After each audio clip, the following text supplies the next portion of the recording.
আসসালামু আলাইকুম প্রিয় চাকরি প্রত্যাশী ভাই ও বন্ধুদের জন্য আবারও প্রতি সপ্তাহের ন্যায় সাপ্তাহিক চাকরির ডাক পত্রিকা নিয়ে হাজির হলাম। তো মূলত এখানে কিন্তু সরকারি বেসরকারি ডিফেন্স সকল প্রকার চাকরি এখানে প্রকাশ করা হয়। তো মূলত চাকরি পত্রিকাটি প্রকাশ করা হয়েছে 15 নভেম্বর শুক্রবার। তো এখানে যেগুলো নিয়োগ প্রকাশ করা হয়েছে তো চলুন সেগুলো দেখে নেই। তো যাদের শিক্ষার যোগ্যতা রয়েছে তারা কিন্তু অবশ্যই আবেদনগুলো করে নেবেন। তো প্রথমে রয়েছে সেনা সদর ইনশির শাখা, এখানে কিন্তু 190 জন লোক নেওয়া হবে। এরপর হচ্ছে বাংলাদেশ পল্লী বিদ্যুতায়ন বোর্ড, তো পদের সংখ্যা হচ্ছে 60 জন। এরপর হচ্ছে গৃহায়ন ও গণপ্রত্যান মন্ত্রণালয়, তো এখানে কিন্তু 42 জন লোক নেওয়া হবে। এরপর হচ্ছে রাজশাহী উন্নয়ন কর্তৃপক্ষ, এখানে কিন্তু 18 জন লোক নেওয়া হবে। এরপর যে চাকরিটি দেখতে পাচ্ছেন এটা একটি ভুয়া চাকরি। এরপর হচ্ছে সাউথ ইস্ট ব্যাংক পিএলসি, তো এখানে কিন্তু 160 জন লোক নেওয়া হবে। এরপর হচ্ছে প্রতিরক্ষা মন্ত্রণালয় অধীনের চাকরি, তো এখানে কিন্তু 99 জন লোক নেওয়া হবে। এরপর হচ্ছে শাহজালাল বিজ্ঞান প্রযুক্তি বিশ্ববিদ্যালয়, তো এখানে কিন্তু 6 জন লোক নেওয়া হবে।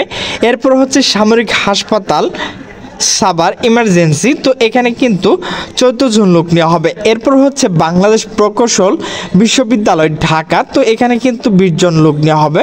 এরপর হচ্ছে ঢাকা বিশ্ববিদ্যালয়ের চাকরি, তো এখানে কিন্তু 6 জন লোক নেওয়া হবে। পল্লী উন্নয়ন ও সমবায় মন্ত্রণালয়, এখানে কিন্তু 9 জন লোক নেওয়া হবে। এরপর হচ্ছে যুব উন্নয়ন অধিদপ্তর, তো এখানে কিন্তু 120 জন লোক নেওয়া হবে। এরপর হচ্ছে জেলা প্রশাসক রাঙ্গামাটি, তো এখানে কিন্তু 37 জন লোক নেওয়া হবে। এরপর হচ্ছে অতিরিক্ত জেলা ও দায়রা জজ ঠাকুরগাঁ, এখানে কিন্তু 30 জন লোক নেওয়া হবে। এরপর হচ্ছে বাংলাদেশ সশস্ত্র বাহিনী বোর্ড, তো পদের সংখ্যা হচ্ছে 10 জন। ঢাকা বিশ্ববিদ্যালয়ের চাকরি, এখানে কিন্তু 3 জন লোক নেওয়া হবে। এরপর সেনা সদর শাখার 10 জন লোক নেওয়া হবে।